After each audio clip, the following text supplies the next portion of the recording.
जय श्री माँ। हमने जो पिछली बार 5 पृष्ठ पढ़े थे, उसमें जो प्रश्न लिए गए थे,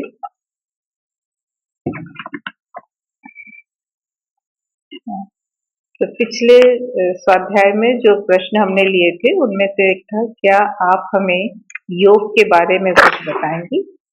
दूसरा था, योग के लिए अपने आप को तैयार करने के लिए क्या क्या करना चाहिए? और तीसरा प्रश्न था, क्या यह योग मनुष्य जाति के लिए है? माँ ने कहा था नहीं, यह भगवान के लिए है। और अंतिम जो प्रश्न हमने लिया था, हम सब लोग यहाँ एक साथ मिले हैं, इसका क्या अर्थ है? और ये सबसे बड़ी चीज है कि हमें आपस में किस तरह से एक होना चाहिए। वो कहती है, हम सब पूर्व जन्म में मिल चुके हैं, नहीं तो इस जन्म में एक साथ न होते। हम सब एक ही परिवार के हैं और हमने भगवान की विजय तथा पृथ्वी पर उनकी अभिव्यक्ति के लिए युग युग में काम किया। ये एक कितना बड़ा आश्वासन है कि हम सब एक साथ हैं और आपस में एकत्व, एकीकरण या एकता का भाव हमारे अंदर, परस्पर प्रेम का भाव, अपनेपन का भाव होना चाहिए। जब तक ये नहीं होगा, हम सब मिलकर काम नहीं करेंगे। और यही अपनापन, यही एकता हम सबको अपने व्यक्तित्व के अलग अलग भागों में भी लाने हैं। तो चाहे मन हो, चाहे प्राण हो, चाहे शरीर। तो मन, प्राण और ये भौतिक शरीर, इन तीनों को एक करना है। और सिर्फ अपने नहीं, बल्कि हम सबको करते हुए हम सबके मन एक दिशा में चले, हम सबके प्राण एक रूप में रहें और हम सबका भौतिक स्वरूप इस उद्देश्य को जाने कि उसे कितनी आगे बढ़ना है, किस ऊंचाई पर जाना है, या इन तीनों को इस धरती पर आकर करना क्या है, हमारा लक्ष्य क्या है। यानी इन तीनों का चैत्यीकरण हमको करना है, चैत्य से मिलना है, साइकिक बीइंग के साथ एक साथ हमें होना है। तो मेरा मन प्राण शरीर, आपका मन प्राण शरीर, अगर तीनों एक जगह चलते हैं तो हम सब चैत्य के साथ है। चैत्य अलग अलग शरीरों में भले आया हो विकसित होने, लेकिन लक्ष्य और अभीपसा या एस्पिरेशन उसका एक ही है। तो हम सब उस एक परमात्मा की तरफ अग्रसर हो रहे हैं, आगे बढ़ रहे हैं, और यही योग है। योग का मतलब है जुड़ना, और जुड़ना किससे? भगवान से। तो जब हम और आप एक हो जाए, फिर हम सब उससे जुड़ जाए, तो हम सबका एक यौगिक जीवन शुरू हो जाता है। और वही उद्देश्य है श्री अरविंद का, कि धरती के जीवन को योगमय जीवन के साथ दिव्यता वाला जीवन बनाना है, यानी दिव्य जीवन बना देना। तो ये हमारी यात्रा है और इसी को हमें करना है। तो सबसे पहले वो अभीपसा की बात आई थी कि हमारे अंदर एस्पिरेशन है कि नहीं, हम चाहते हैं कि नहीं, हमारी अभीपसा है कि हम इस पथ पर चलें, योग के पथ पे। और खासतौर पे श्री अरविंद के योग का पथ, मतलब जो सारे योग दर्शन को छोड़कर उसके आगे बढ़ता है, जहां तक वो पहुंचे हैं उसके आगे की यात्रा हमें करनी है। फिर माँ समझाती हैं कि ये इतना सहज भी नहीं है, पल पल हमें सजग होना है। पहला ही प्रश्न आ जा रहा है, 14 अप्रैल 1929 की बात है। किसी ने पूछा, योग मार्ग में क्या क्या खतरे हैं? क्या योग पाश्चात्य लोगों के लिए विशेष रूप से खतरनाक है? किसी ने कहा है कि पूर्व के लोगों के लिए योग करना अनुकूल हो सकता है, किंतु पाश्चात्य लोगों पर इसका असर उनके मानसिक संतुलन को बिगाड़ देता है। इसके पीछे एक ही भाव अभी तो उत्तर हमें पढ़ना है, भाव एक ही आता है कि संभवतः पूर्व के लोग, यानी हम लोग जो है, हमें एक आधार भूमि हमें पहले से प्राप्त है, थोड़ी सी पृष्ठभूमि, बैकग्राउंड हमारे पास है। हम लोग कम से कम इतना मान के चलते हैं कि भगवान है। हमारे यहाँ की संस्कृति इतनी गहरी रही है, इतने ऋषि मुनि, इतने यौगिक या इतने दर्शन वाले यहाँ पर आ चुके हैं, इतने फिलोसफर। भारतीय संस्कृति पहले से ही काफी विकसित है, गहराई है इसमें। संभवतः इसलिए इनके अंदर आया होगा ये कि और विदेशों में ऐसा नहीं है। तो पश्चिम के जो लोग हैं उनके लिए खतरा हो सकता है, ऐसा इनको लगा। माँ का जवाब देखते हैं। पूर्वी लोगों की अपेक्षा पाश्चात्य लोगों के लिए योग अधिक खतरनाक नहीं है। ये हमारी सबकी मानसिक धारणाएं होती हैं, हम कुछ सोचते हैं, लेकिन माँ कहती है ऐसा नहीं है। सब कुछ इस बात पर निर्भर है कि तुम इसमें किस भाव से आते हो। योग खतरनाक अवश्य हो जाता है यदि वह अपने लिए या स्वार्थ सिद्धि के लिए किया जाए। जब हम सेल्फिश होकर करते हैं, सेल्फ इंटरेस्ट से करते हैं, अपने लिए करते हैं, तो वो खतरनाक हो जाता है। और इसके विपरीत यदि तुम उसकी पवित्रता की भावना को लिए हुए और यह याद रखते हुए कि तुम्हारा लक्ष्य भगवान को पाना है, योग करो, तो फिर योग से किसी प्रकार का भय नहीं रहता, बल्कि वह साक्षात क्षेम और सुरक्षा बन जाता है। जब भगवान के लिए करते हैं तो हम करते ही नहीं, फिर तो हम केवल समर्पण करते हैं और सब कुछ भगवान करते हैं। और जब भगवान की सुरक्षा हमारे साथ है तो खतरे का कोई प्रश्न नहीं। यानी खतरा, डर, भय, ये सारी चीजें जो है वो नकारात्मक है। और इस नकारात्मकता में के बीच में हमारा अहम रहता है। जो अहम है वही नष्ट होगा, तो उसे ही भय होगा। जब हम है ही नहीं, हम अपने आप को उनका अंश मान लेते हैं, तो अपनी जो हम एक बूंद है, हमने अपने को डाल दिया समुद्र में, फिर तो लाख तूफान है समुद्र में, समुद्र का ही तो तूफान है, डूबेगा कौन। एक अलग से व्यक्ति उस तूफान में रहेगा, कोई प्राणी रहेगा, उसको खतरा है। यानी अगर हम अपने आप को समाहित करने की भावना से भरे हैं, हम जुड़ रहे हैं भगवान से और उनका ऑरा हमारे साथ है, उनकी चेतना हमारे साथ है, तो हमें भय नहीं रहता, क्योंकि हम अपने को अलग से समझते हैं। हम रहें, मिटे, बढ़े, छोटे हों, कुछ भी हों, लेकिन भगवान के साथ हो रहे हैं। ये बहुत एक उच्च अवस्था है, हमारी चैत्य के साथ जुड़ने के बाद आने वाली अवस्था है, जब हम रहते ही योग की अवस्था में, चाहे कोई काम करें। वरना कितना संभव है कि हमारे सैनिक ऐसे गोले के सामने खड़े हो जाते हैं, बंदूक का खुले के सामने खड़े हैं, बंदूक चला रहे हैं। खैर वो थोड़ी सी अलग चीज है। कठिनाइयां और खतरे तो तब उपस्थित होते हैं जब लोग भगवान के लिए योग साधना नहीं करते, बल्कि किसी शक्ति की प्राप्ति के लिए या योग की आड़ में किसी महत्वाकांक्षा की पूर्ति के लिए योग करते हैं। जब अपना एम्बिशन लेकर हम आते हैं, तब खतरा हो सकता है। यदि तुम महत्वाकांक्षाओं से छुटकारा नहीं पा सकते, तो इसका स्पर्श मत करो। यह आग है जो जला देती है। अब इस पे बताते हैं कि एक तपस्वी थे। हमारे यहाँ तो बहुत जल्दी हीरो वर्शिप वाली भावना आती है, हम किसी को अपने से थोड़ा अलग देखते हैं, थोड़ा एक्स्ट्रॉर्डनरी महसूस करते हैं, किसी से बहुत इम्प्रेस्ड हो जाते हैं, तो हम लगते हैं उसकी तारीफ करने, उसके पीछे मरने लगते हैं, उसकी बहुत आदर सत्कार करते हैं। वो दिखावा नहीं होता है, एक्चुअली एक्सप्रेशन होता है। लेकिन ऐसे में क्या होता है, हमारे अंदर उनके प्रति जो श्रद्धा है वो मानव से मानव के प्रति नहीं है, या हमारे अंदर का ईश्वर, आपके अंदर का ईश्वर उसके प्रति नहीं है।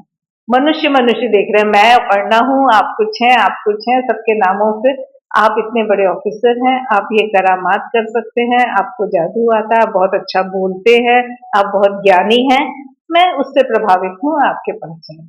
जब तक हमारी एक प्रवृत्ति है कि कोई साबित करे जो हमसे ऊपर है, तब हम उसको आदर। स्वामी विवेकानंद के लिए कहा जाता है कि जब वो विदेश से लौट कर आए शिकागो से, तब उनको हिंदुस्तानियों ने पहचाना, उसके पहले कुछ नहीं। हम फॉरेन रिटर्न हैं तो हम कुछ हैं, नहीं तो हम कुछ नहीं हैं, या हमारे पास बहुत पैसा है तो हम कुछ है, अन्यथा हम कुछ नहीं है। तो ऐसे ही एक सिद्ध व्यक्ति थे, तपस्वी थे, और उनको बहुत सारी सिद्धियां प्राप्त हैं। ये माँ ने ही बताया है।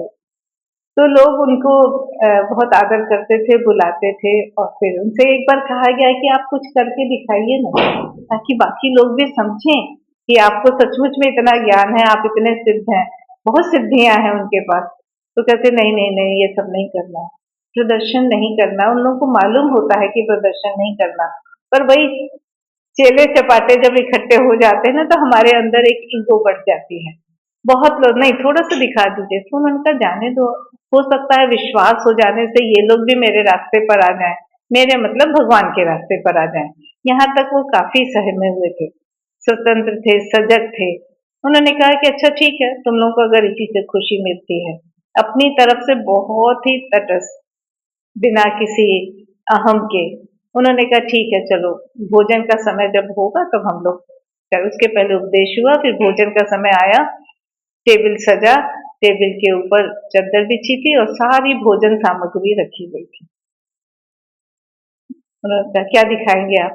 मैं कहा अच्छा ठीक है, सब लोग हट जाओ वहां से, कुर्सियां हटा लो। कुर्सियां हटा ली गई और फिर उन्होंने एकाग्र किया अपने को, जैसे टेबल रखा है उस पर ध्यान लगाया। कंसंट्रेशन पावर बहुत कुछ कर सकती है। उन्होंने इतने ध्यान से पूरी एकाग्रता से उस टेबल को देखा देखा देखा और फिर कहा टेबल हटा दो। मैंने टेबल हटा दो मतलब जो सामान हटाए, चद्दर हटाए? उनका नहीं नहीं नहीं, कुछ नहीं हटाने की जरूरत है, चद्दर जैसा है वैसा ही रहने दो, वो मेजपोश रहेगा, तुम टेबल हटा दो। किसी को विश्वास नहीं हो रहा था। कहा मैं कह रहा हूँ हटा दो। तो उनके जो खास शिष्य थे, जो बड़े निकटवर्ती, तो उन्हीं की मांग थी कि आप कुछ करके दिखाइए, ताकि बाकी जनता समझे कि हमारे गुरु क्या है। ये है महत्वाकांक्षा, एक एम्बिशन। उन लोगों ने टेबल खिसकाना शुरू कर दिया, सबकी एकदम धड़कती, सारा खाना बिखर जाएगा, सब फैल जाएगा, ये क्या कर रहे हैं? लेकिन सबने आश्चर्य से देखा कि टेबल हट गई और उसके ऊपर बिछी चादर ज्यों की त्यों थी, सारी सामग्री खाने पीने की वैसे ही थी, कुछ भी नहीं। लोग वाह वाह करें, लेकिन चूंकि ये सिद्ध पुरुष जो थे, ये सचमुच जुड़े हुए थे ईश्वर से बहुत ज्यादा, और इनको पता था कि ये प्रदर्शन नहीं करना है। हमें जो सिद्धियां मिलती हैं उनका प्रदर्शन करने से हम वहीं अटक जाएंगे, हमें और आगे जाना। तो लोग तो वाह वाह कर रहे थे, पर इनके अंदर कुछ एक कंपन हुआ, ये घबराए और वहां से भाग खड़े हुए कि अब मुझे कोई चेले नहीं बनाने, कोई शिष्य नहीं बनाने। मनुष्य मनुष्य के अहम के बीच में कहीं ना कहीं इस तरह की बातें आती हैं और फिर वो हम वहीं पे अटक जाते हैं। तो हमारी सिद्धियां, योग पथ पर जाने वाली जानकारी या जो भी ज्ञान मिलता है, कहीं उसमें हमारा अहम मिल जाए तो हमारी प्रगति वहीं रुक जाती है। वहां पे खतरे, खतरे का मतलब यही है कि फिर आप अपने अहंकार में डूब जाएंगे, आप आगे नहीं बढ़ेंगे, प्रगति नहीं करेंगे। जो योग का असली उद्देश्य है कि ईश्वर तक जानना है, ईश्वर को जानना, पाना, बन जाना, वहां जाना, फिर आपका लक्ष्य पूरा नहीं होगा। माँ के लिए भी कहते हैं, माँ ने ऑकल्टिज्म सीखा था और बहुत उनको बहुत कुछ था, इसलिए श्री अरविंद कहते हैं कि नहीं, माँ मेरी शिष्या नहीं है, वो मेरी शागिर्द नहीं है, वो अपने आप में पूरी सिद्ध है। तो माँ ने एक बार ये एक्सपेरिमेंट करना शुरू किया था, सभी ने पढ़ा होगा ये, कि वो कुछ खास जो लोग थे साधक, सब आश्रम इतना बड़ा नहीं था, उन पर एक्सपेरिमेंट करती थी, देवताओं को उतारती थी, उनकी चेतना उनमें डालती थी। और फिर आप बैठे हैं लेकिन आप पे, कहते हैं नलिनी डा पे वरुण को बुलाया था उन्होंने, ऐसे कुछ कुछ थे वहां के शिष्य, और एक पूरी सृष्टि बना ली थी देवताओं की। यही है ना कि दिव्य जीवन लाना है, तो वो एक्सपेरिमेंट कर रही थी और श्री अरविंद उन दिनों साधना में अपने कमरे में थे। माँ कहती थी कि एकदम पूरा जैसे एक दिव्य जगत बन गया था और वातावरण सब कुछ बदल गया, बहुत सुंदर था वो। फिर वो ऊपर गई, श्री अरविंद को बताया कि आज ऐसा ऐसा हुआ और अद्भुत था, बड़ा सुंदर था, एक पूरी सृष्टि बन गई थी। श्री अरविंद ने उनको देखा, उनका लेकिन ये हमारा लक्ष्य नहीं, हमें इसके ऊपर जाना है, इससे आपको बहुत प्रसिद्धि मिलेगी, ये बड़ा ही आकर्षक होगा, लेकिन ये हमारा लक्ष्य नहीं। और यहाँ पे उस अहम से निकलना अपने आप में कितनी बड़ी सिद्धि है। कहते माँ ने उसी क्षण आंखें बंद की, समर्पण किया और उस पूरी सृष्टि को फिर से मिटा दिया, सब कुछ अदृश्य हो गया। इस तरह से योग पथ पे जाते समय हमें पूरा रखना है कि जैसे ही हम ये सिद्धि का प्रदर्शन शुरू करते हैं, हमारा मैं आ जाता है।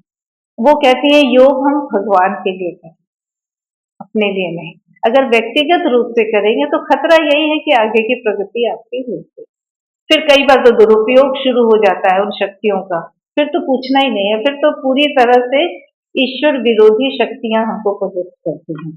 खैर आगे बढ़ते हैं।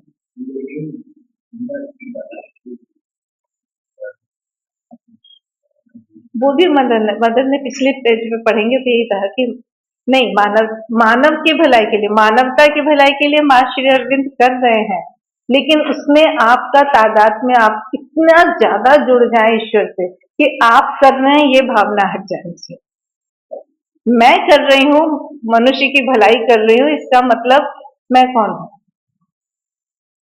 आपका लक्ष्य हो सकता है, प्रार्थना कर सकते हैं, लेकिन हर क्षण याद रखना है कि कर वो रहे हैं। शेरविन ने तो किया, उन्होंने तो कहा कि मैं मुझे अपनी मुक्ति के लिए काम नहीं करना, अपने लिए करना योग उनके जैसे आत्माओं के लिए तो बहुत आसान। लेकिन वही बात आ जाती है, उन्होंने जो कहा कि पूरी मानवता के लिए, इस धरती के जीवन के लिए, इस संपूर्ण धरती का जीवन दिव्य बनाने के लिए, तो तपस्या करके उस शक्ति को उतारा फिर नहीं कर पाए ना, क्योंकि हम नहीं ले पाए। तो हम किसी को भी कुछ दे दे, ये क्षमता हमारे अंदर नहीं है। हमारे पास वो चीज होते हुए भी दे पाए ये क्षमता नहीं, क्योंकि सामने वाले के रिसीविंग पावर क्या है, और भगवान को पता है कि किसको कब क्या देना है।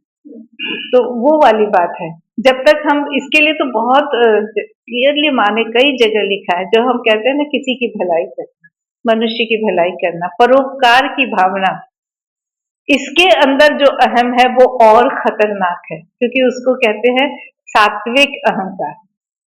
बुरा तो नहीं है, अपने लिए नहीं कर रहे हैं, मैं सोच रही हूँ मैं आपके लिए कर रही हूँ, तो प्रॉब्लम ये है कि मैं कर रही हूँ, ये मैं होते ही हम वहां से कर जाते हैं। और वो कहती है कि वो इतना मुश्किल है कि उसको मिटाना भी संभव नहीं हो पाता, क्योंकि आपको एहसास ही नहीं है कि आप अहंग्रस्त हो रहे हैं, आपके अंदर ईगो आ रही है। हम तो भलाई कर रहे हैं, अच्छा ही तो काम कर रहे हैं। जो श्री अरविंद ने कहा था, अपने देश को प्रेम करना, देश को आजादी दिलाने के लिए काम करना, इसमें क्या बुराई है कि तुमने मुझे, क्योंकि वो जानते थे कि जेल गए जब तक भगवान की इच्छा नहीं है तब तक नहीं होता ये, और मुझे झूठे केस में फंसा दिया, मुझे जेल में डाल दिया। तो उन्होंने कहा क्योंकि मुझे तुमसे कुछ और कराना, तुम्हें बचाना, उसमें तुम खत्म हो जाओगे, मुझे जो बड़ा काम कराना है उसका क्या होगा। तो मान के चलना है कि भगवान की योजना कुछ है और हमें उस योजना के लिए समर्पित होना है। तो इसलिए जो भी आ रहा है, चाहे वो प्यार आए चाहे मार आए, दोनों को एक्सेप्ट करना है, दोनों कृपा है। इस चेतना में हमको रहने की कोशिश करनी है, तब तो योग के पथ पे हम चल पाएंगे। संदिग्ध बात और कुछ नहीं है, बस यही है। योग साधना के दो मार्ग हैं, एक है तपस्या का और दूसरा है समर्पण का। तपस्या का मार्ग दुष्कर है, कठिन है। इस मार्ग में तुम सर्वथा अपने ऊपर ही निर्भर रहते हो, अपने निजी सामर्थ्य से ही आगे बढ़ते हो, तुम अपनी शक्ति के अनुपात में ही ऊंचे उठते हो। अपनी शक्ति जितनी हमारे मन की, हमारे शरीर की, हमारे प्राण की ऊर्जा है, ताकत है, क्षमता है, हम बस उतना कर सकते हैं, वो हमारा, और उसी के अनुसार फल पाते हो। इस मार्ग में नीचे गिरने का भय हमेशा लगा रहता है, और एक बार गिरे तो तुम गहरी खाई में जाकर चूर चूर हो जाओगे, और इसका इलाज शायद ही हो सके।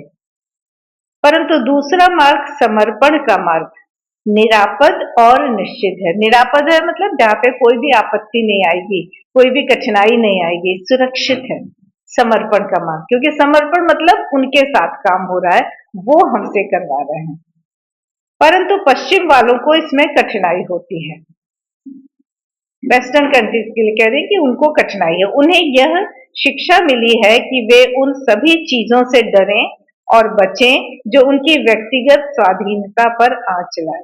एक इंडिपेंडेंस का भाव होता है, पैदा होते ही बच्चे को वो इंडिपेंडेंट बनाना चाहते हैं। और सचमुच मैं देख कर आई अपनी बेटी कि एक दिन का बच्चा आपकी गोद में नहीं रहेगा, गाड़ी में भी वो सीट पे बैठ के घर आया, फिर उसके बाद उसको अलग कमरे में सुलाना, भले आप कैमरे से देखते रहें।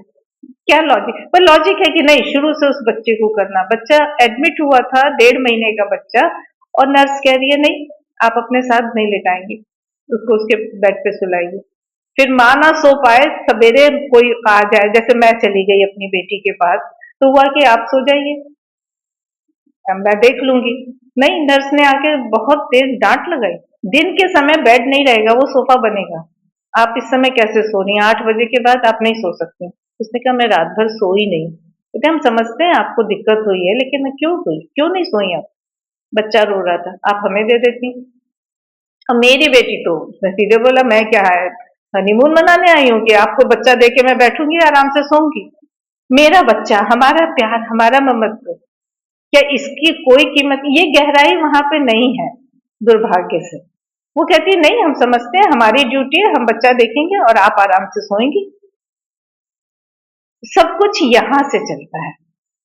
खैर, वो कहते हैं कि पश्चिम वालों को इसमें कठिनाई होती है, क्योंकि उन्हें यह शिक्षा मिली है कि वे उन सभी चीजों से डरें और बचें जो उनकी व्यक्तिगत स्वाधीनता पर आंच लाती है। वो फ्रीडम उनको चाहिए, इंडिपेंडेंस उनको चाहिए।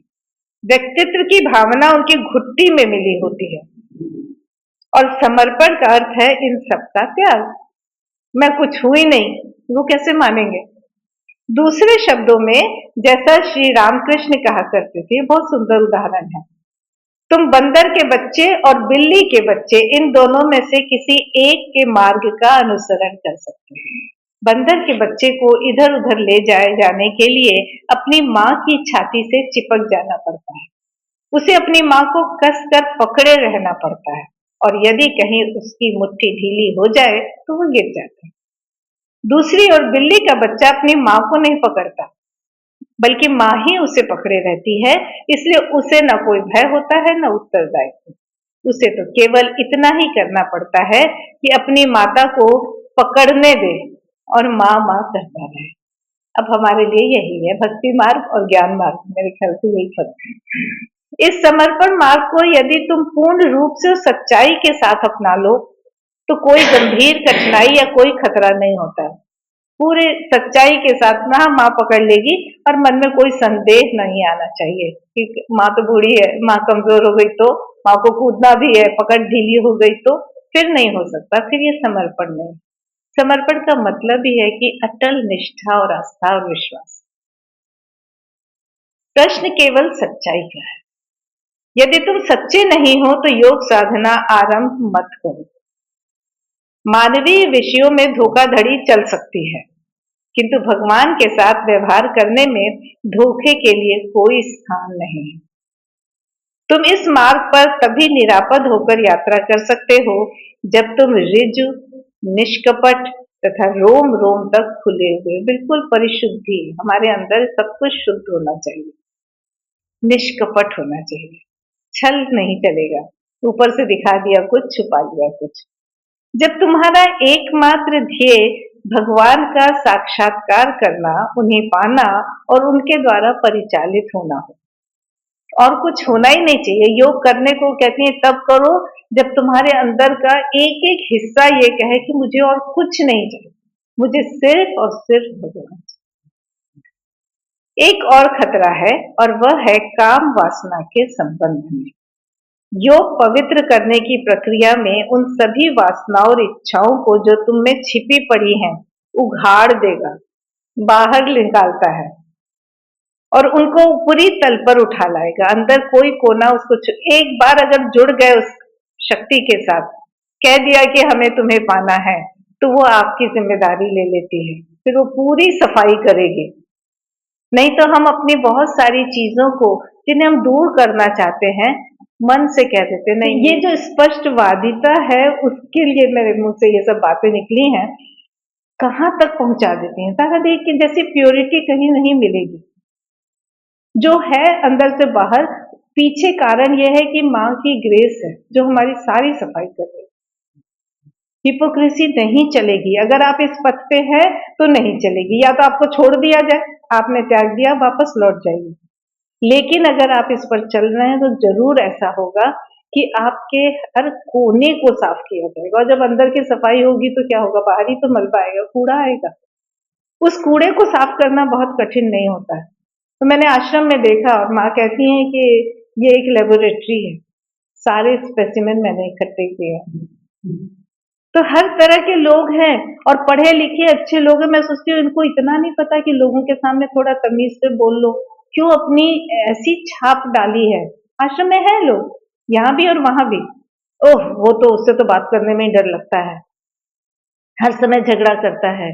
कोई कोई है जो हमेशा प्यार से बोलता है, जो प्यार से बोलता है उसमें खतरा है कि सच में पूरा घुसा है कि नहीं घुसा है। लेकिन जो बाहर से कड़वाहट निकल रही है, पक्की बात मैं मानती हूँ कि नहीं तो वो यहाँ आया क्यों, माँ ने आने क्यों दिया। कुछ तो होगा कि हम सब आप यहाँ जुड़े हैं, आज इसको पढ़ रहे हैं, और मैं आपसे ये सब बातें कर रही हूँ। कहीं ना कहीं कोई कनेक्शन है, वो कनेक्शन जो है वो डिवाइन ग्रेस अंदर तक है, तो आपकी सफाई करें। बाहर से कितनी भी तकलीफ हो, कितने भी फोड़े हो, कैंसर ही क्यों ना हो जाए, मान के चलना है कि हम पे दृष्टि है।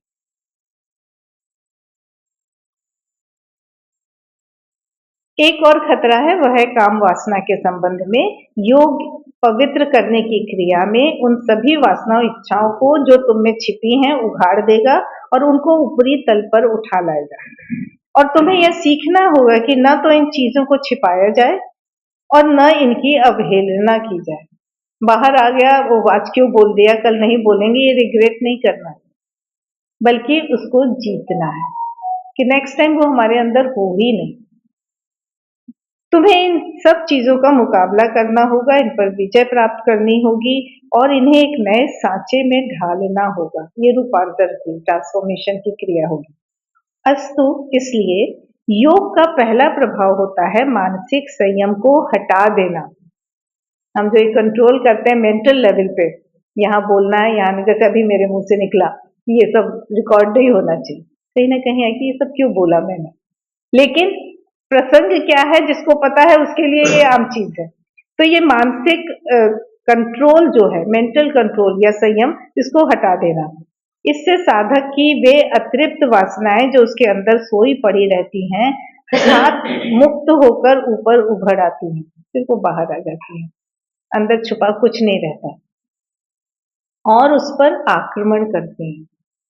जिन चीजों को हम कहते हैं कि नहीं ऐसा नहीं करना, अगर योग पे जाना है तो लालच नहीं करना है, काम वासना में नहीं जाना, मोह में नहीं पड़ना, सारी परिस्थितियां ऐसी आएंगी कि आप उसी में घुसेंगे, और कठिन से कठिन। अच्छा अब ये आ गया, अब भी निकल गए, इससे भी कठिन आ गया, बच्चे का मोह आ गया, पत्नी का मोह आ गया, माता पिता का मोह आ गया, पैसे का मोह आ गया, इतना पैसा आपको दिया जाएगा, आप दुनिया ये मौका कैसे छोड़ दो, कर लेते हैं ना, परसों से करेंगे योग, चलो, और हम टलते जाएंगे। लेकिन ये सारी परीक्षा है कि आप उसको भी पार करके निकल जाएं। जब तक इस मानसिक संयम का स्थान भागवत संयम नहीं ले लेता, तब तक संक्रमण काल रहता है, तब तक वो समय ऐसा है जो चीजें टूटती हैं, बनती हैं, टूटती हैं, बिखरती हैं, तब तक आपके टेस्ट होते रहेंगे। और इस काल में तुम्हारी सच्चाई और समर्पण कसौटी पर कसे जाते हैं। सच्चा समर्पण है कि नहीं, सचमुच सच्चाई है कि नहीं।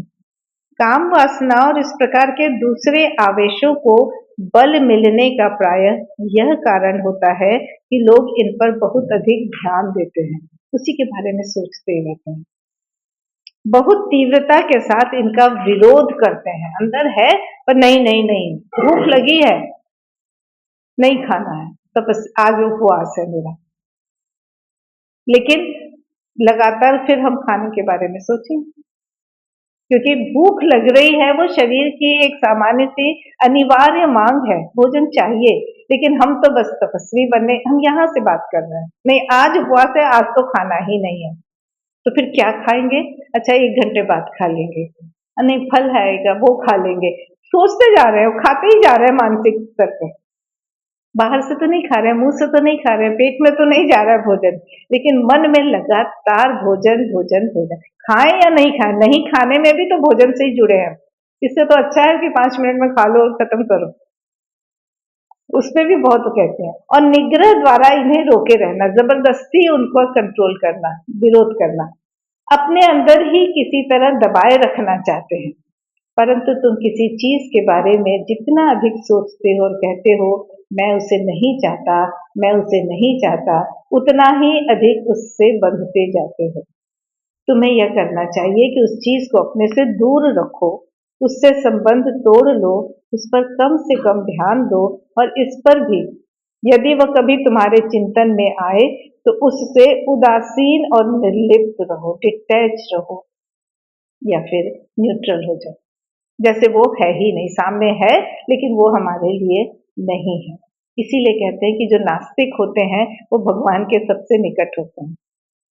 नहीं नहीं नहीं, कौन नहीं, भगवान नहीं, भगवान नहीं, भगवान नहीं, लगातार भगवान भगवान। एक दिन शिफ्ट आता है और ये नहीं हट जाता है, तो बस सिर्फ भगवान भगवान, मरा मरा मरा मरा मरा, और कब स्पीड में आ पाए तो राम राम राम राम हो गया, पता ही नहीं चलता।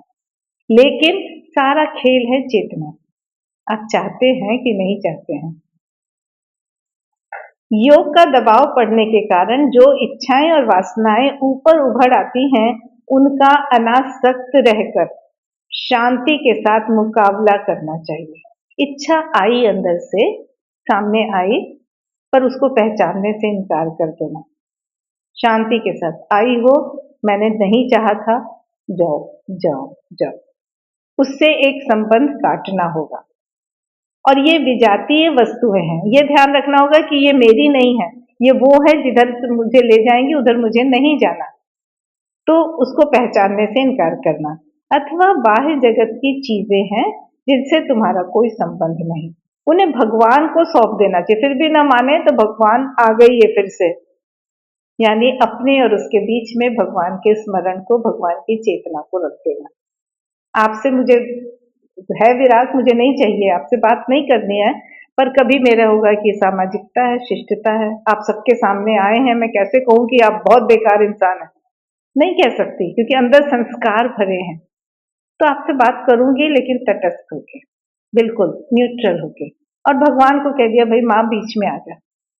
मेरे और आपके बीच में भगवान है, तो हो सकता है कि मेरे अंदर का भगवान और आपके अंदर का भगवान निकल आए। हम किसको अट्रैक्ट कर रहे हैं? आपके अंदर जो ईश्वर विरोधी भाव है उसको, या आपके अंदर जो छुपा हुआ है ईश्वरी चेतना को लिए उसको? फिर दुनिया में कोई बुरा नहीं है। और अगर हम नहीं पहचान रहे हैं तो सभी बुरे और सभी अच्छे लगते हैं हमको।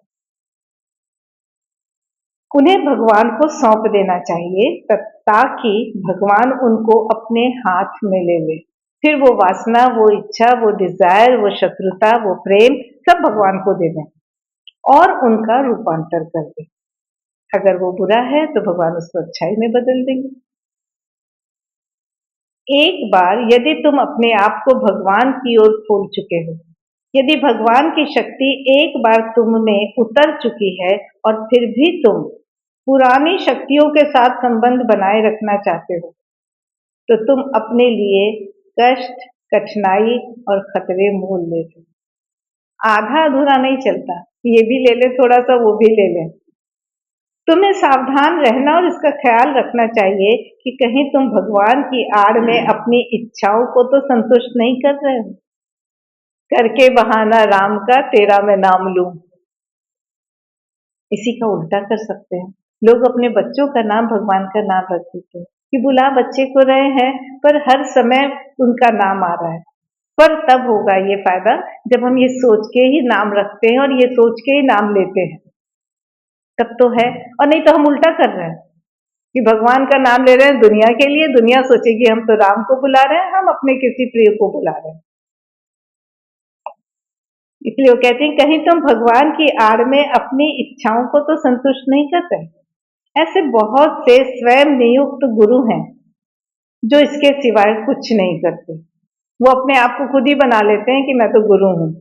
ये गुरुगिरी जो है ये बहुत बड़ा खतरा है अहंकार के लिए, ईगो के लिए। यदि तुम सीधे मार्ग से भटक जाओ, तुम्हें थोड़ा सा ज्ञान तो हो किंतु काफी शक्ति न हो, तो एक विशेष प्रकार के तत्व या सत्ताएं तुम पर अधिकार जमा लेते हैं। तंत्र मार्ग पर जाने वालों के साथ अक्सर ऐसा होता है। बहुत सारे अभी कुंभ मेले में जितने अघोरी आए हैं, हर तरह की घटनाएं मिली हैं। जिसके पास शक्ति है, सिद्धि है और वो भगवान के लिए कर रहा है, तो वो सामने आके कभी ढिंढोरा नहीं पीटेगा कि मैं ये कर सकता हूँ। श्री अरविंद ने तो कभी आगे बढ़ के नहीं कहा होगा कुछ भी। कोई नहीं मिला आज तक जिसको श्री अरविंद ने आके कहा कि मुझे क्या। उन्होंने लिख दिया है, मनुष्य की दृष्टि से हमें क्या करना चाहिए।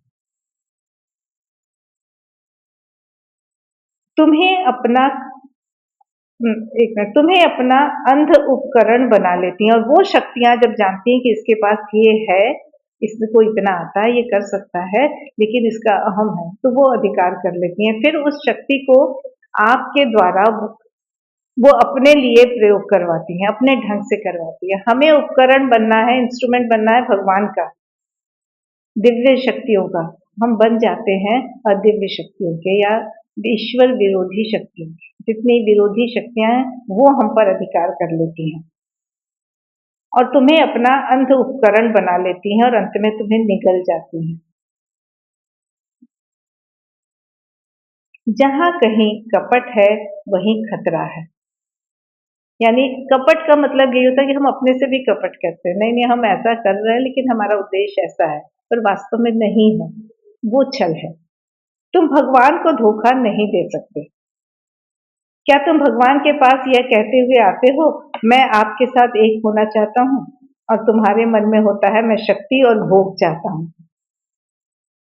सावधान, यदि ऐसा है तो तुम सीधे ढलान के किनारे की ओर बढ़े जा रहे हो। फिर भी विनाश से बचना बहुत सहज है, बहुत आसान है। एक बालक की तरह बन जाओ, अपने आप को भगवती माता के अर्पण कर दो, उनकी गोद में रहो, फिर तुम्हारे लिए कोई खतरा नहीं रह जाएगा। हर समय श्री अरविंद ने कहा है, कुछ भी करने के पहले ये सोच के चलो कि श्री माँ तुम्हारे सामने खड़ी। जब सामने खड़ी हैं तो फिर हमारे अंदर की चीजें अपने आप ही सावधान हो जाती हैं। फिर हम सतर्क रहते हैं, फिर हमें याद रहता है कि माँ है। ऐसे हम इधर उधर देख सकते हैं, लेकिन माँ आ जाती है सामने तो फिर नहीं करते हैं ऐसा। तो वो मान के चलना है कि माँ हमारे सामने है। इसका यह अर्थ नहीं कि तुम्हें अन्य कठिनाइयों का सामना करना ही नहीं पड़ेगा। नाव में बैठे हैं और तूफान नहीं आएगा नदी में, ऐसा कोई जरूरी नहीं, अगर भगवान के साथ भी बैठे हैं। पर कहते हैं कि भगवान तुम्हें डूबने नहीं देंगे। अर्थ यह नहीं कि तुम्हें अन्य कठिनाइयों का सामना ही नहीं करना पड़ेगा अथवा तुम्हें किन्हीं विघ्न बाधाओं से युद्ध करना और उन पर विजय प्राप्त करनी ही नहीं होगी। समर्पण का अर्थ यह नहीं है कि साधना में सतत बाधा रहित और सरल प्रगति के लिए कोई परवाना मिल गया है, ऐसा कुछ नहीं है। सारा अनुभव लेना पड़ेगा, सारी कठिनाइयों को पार, परीक्षाओं को पार करना पड़ेगा। इसका कारण यह है कि अभी तक न तो तुम्हारी सत्ता एक हुई है, न तुम्हारा समर्पण ही अनन्य और पूर्ण हो पाया है, क्योंकि समर्पण करना चाह रहे हो पर अभी तुमने वो किया नहीं। तुम्हारा एक भाग ही समर्पण करता है, आज एक भाग तो कल दूसरा। योग साधना का सारा प्रयोजन ही यह है कि सत्ता के सभी बिखरे हुए भागों को इकट्ठा करके अविभाजित एकता में गढ़ा जाए। यूनिफिकेशन, एकत्रीकरण। माइंड ने कह दिया नहीं नहीं उधर खतरा है, भगवान का रास्ता अच्छा है। प्राण ने कहा ठीक है भगवान के यहाँ तो जा रहा हूँ, लेकिन अपना बिजनेस तो देखना। मैंने शायद सुनाया था कि एक भक्त को भगवान मिल गए, निकलने के पहले तैयार नहा धो के अगरबत्ती जला के दिया जला रहा था और कह रहा था ये कन्हैया कब मिलेगा। अचानक लगा दरवाजे के पास कोई रोशनी सी है, धीरे धीरे वो रोशनी एक सुंदर से बालक में बन गई। मोर पंख, अरे ये तो कन्हैया लग रहा है। अरे तुम कन्हैया? उसने कहा हाँ, तू ही तो बुला रहा था, मैं आ गया, अब मैं तेरे साथ रहूंगा। तो क्या बात कर रहा, सच्ची बहुत खुश। 2 मिनट बाद भी कहा लेकिन अभी तो मुझे दुकान जाना है। ठीक है आओ नाश्ता करते हैं। दोनों ने नाश्ता किया। फिर कहा मैं जाऊं अभी दुकान? कहा तो मैं भी चलूंगा। मैंने कहा तो मैं हमेशा तेरे साथ रहूंगा। तुम दुकान में जाओगे? अच्छा चलो। उसको दुकान में ले गया, वहां जाके फिर दिया जलाते हैं। तो भगवान साक्षात ही हैं, किसको करे, तो मूर्ति के सामने ही खड़ा कर दिया और वहां पे दिया जला। और फिर कहा कि चलो अब दुकान शुरू करते हैं। लोग भी आने लगे। जैसे ही अपनी गद्दी पे बैठने गया तो थोड़ा अंदर से हुआ कि नहीं, भगवान कोई बैठा है, अब इसके सामने मैं क्या गद्दी पे बैठूं। उनका नहीं नहीं, तुम अपनी गद्दी पे बैठो, मैं तुम्हारे पास में बैठूंगी।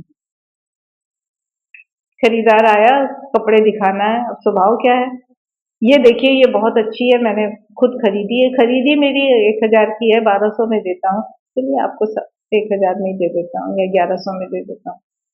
सच्चाई है कि 500 में खरीदा, भगवान सामने बैठे हैं, झूठ कैसे बोलूं।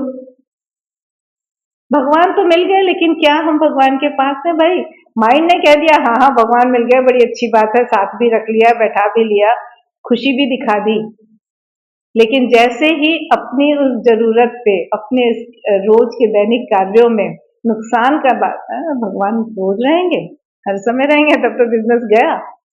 बिजनेस छोड़ना पड़ेगा, झूठ वाला प्रॉफिट छोड़ना पड़ेगा, धन को छोड़ना, धन की लिप्सा से हटना पड़ेगा। और जैसे ही छोड़ना पड़ता है, त्यागना पड़ता है, तो फिर लगता है भाई महंगा तो नहीं पड़ रहा है भगवान का आना।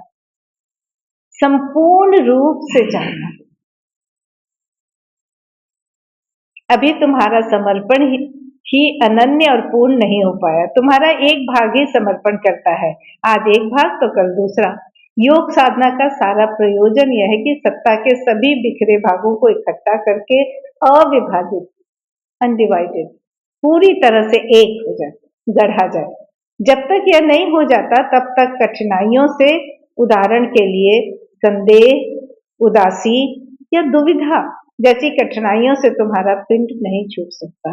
कहीं तो उदासी होगी, डिप्रेशन होगा, निराशा होगी, कहीं कंफ्यूजन होगा और कहीं पे डाउट्स होंगे। सारा जगत विष से भरा हुआ है, तुम हर सांस के साथ उसे अपने भीतर ले रहे हो। यदि तुम किसी अवांछनीय मनुष्य के साथ थोड़ी सी बातचीत करो, अवांछनीय मतलब जिसको हम नहीं चाहते, जो ठीक नहीं है, जो उचित नहीं है, उससे थोड़ी सी बातचीत करो, अथवा इस प्रकार का मनुष्य तुम्हारे पास से होकर निकल जाए, तो इतने से ही संभव है तुम उसके संक्रामक रोग को ग्रहण कर लो। उसकी जो बुराइयां हैं उसका प्रभाव कई बार, अगर हम ओपन हैं और अलर्ट नहीं है, तो दरवाजा खोला है तो ठीक है, हवा आ रही है, अच्छी हवा आ रही है, साथ में मच्छर मक्खी भी आ रहे हैं। तो अगर हम सतर्क नहीं है तो हम अपने पास से गुजरने वाले लोगों की बुराइयों को ग्रहण कर लेते हैं। महामारी के पास से गुजरना ही उसके जहर की छूट लग जाने के लिए पर्याप्त है। इस जहर की उपस्थिति का तुम्हें पता हो यह जरूरी नहीं होता। तुम्हारी महीनों की कमाई कुछ क्षणों में नष्ट हो सकती है। जब तक तुम मानवता के घेरे में हो और साधारण जीवन व्यतीत करते हो, तब तक यदि तुम संसारी मनुष्यों से हिलो मिलो तो इसमें कोई खास चिंता की बात नहीं है, क्योंकि प्राणिक जगत में हम चल रहे हैं। जब हम सिर्फ वाइटल लेवल पे जी रहे हैं, हमने अंदर कोई अध्यात्म का नहीं सोचा, योग का नहीं सोचा, तब तक तो प्रकृति के साथ हमें, हर बड़ी मछली छोटी मछली को खाती, फिर ये नहीं होता कि उसने तो बड़ा पाप किया। लेकिन जब हम योग से साधना में बढ़ जाते हैं, तब हम हमको अपना उठना बैठना बोलना, अपनी क्रियाएं, अपना खान पान, अपने विचार, अपनी भावनाएं, सब पे सजग रहना पड़ता है।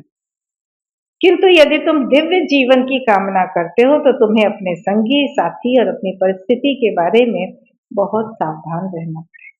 कहते माँ की तबीयत बहुत खराब हुई थी इस समय, डॉक्टर बहुत चिंता में आ गए थे, फिर उन्होंने कहा माँ इतनी दुर्बल हो गई हैं, आपको चिकन सूप लेना पड़ेगा।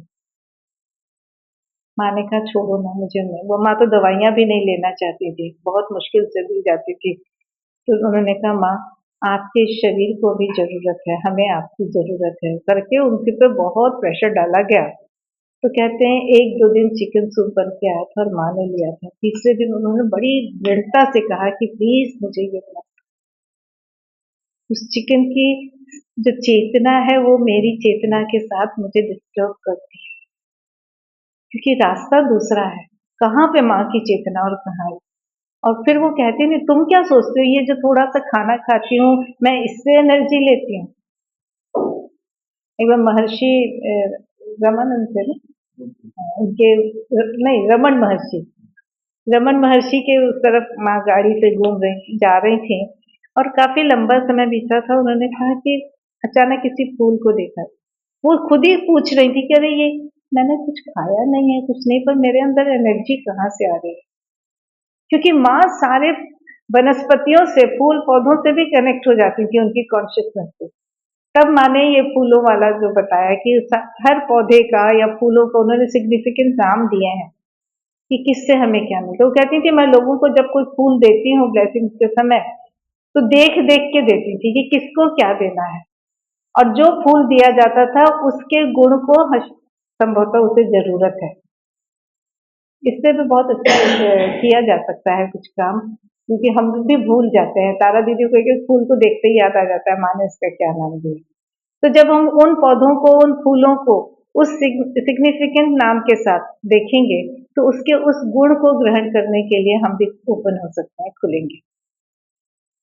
तो कहते हैं यदि तुम दिव्य जीवन की कामना रखते हो तो तुम्हें अपने संगी साथी और अपनी परिस्थिति के बारे में बहुत सावधान रहना। तो हमें देखना होगा कि कहाँ जाना है, कहाँ नहीं जाना, किससे मिलना है, किससे नहीं मिलना, क्या बोलना है, क्या नहीं बोलना, क्या सोचना है, क्या नहीं सोचना, कौन सा भाव हमारे अंदर आना। प्रेम का भाव है, पर वो प्रेम किस स्तर का है। दूसरों के प्रेम को ग्रहण करना है, पर किसके प्रेम को, किस स्तर के प्रेम को लेना है। एक सामान्य भौतिक प्रेम जो होता है बाहर को तो बड़ा अच्छा लगता है, हर कोई अपने बच्चे के बारे में, हर कोई अपने माँ बाप के बारे में, अपने दोस्त के बारे में सोचता है। वहीं दूसरा व्यक्ति है, दोनों को एक आवश्यकता है, पर एक को ज्यादा जरूरत है, और हम किसको देंगे? अंधा बाटे रेवड़ी, अपने अपने को दे। अंधे का मतलब यही है कि जहां हमारा दृष्टिकोण गहराई के साथ में कि हम किसको दे रहे हैं, जिसको जरूरत है उसको दे रहे हैं, तब तो बहुत अच्छा है। लेकिन वो मेरा है तो उसको दे रहे हैं, उसको अच्छा वाला देंगे, इसको खराब वाला देंगे, इसको ज्यादा देंगे, इसको कम देंगे। भगवान ऐसा नहीं करते। अगला प्रश्न ले लेते हैं, ले लो, लंबा है लेकिन उत्तर चले 15 मिनट देंगे, आप लोग बताइए, क्योंकि ये गंभीर प्रश्न है। जिस एकता की यूनिफिकेशन की बात है ये वहां पर है। प्रश्न देख लेते हैं, नहीं तो आप लोग पढ़ के आइएगा, फिर अगली बात करेंगे। अपनी सत्ता में एकता और एक रूपता यानी यूनिफिकेशन स्थापित करने के उपाय क्या है? कैसे हम अपने को यूनाइटेड करें, कैसे अपने मन प्राण शरीर को एक साथ करें, और एक साथ सही दिशा में। क्लास में बड़ी यूनिटी है, सारे बच्चों ने एग्जाम से वर्कआउट कर लिया, वो भी यूनिटी है लेकिन नकारात्मक। तो हमारा मन, हमारा प्राण, हमारा शरीर तीनों एक है, और तीनों मिलके अभीपसा वो कर रहे हैं जो चैत्य चाहता है, जिससे चैत्य को ऐसे अनुभव मिले कि वो विकास करे। उस एक रूपता को कैसे प्राप्त करें, ये इस प्रश्न का मतलब है। तो यही रोकते हैं।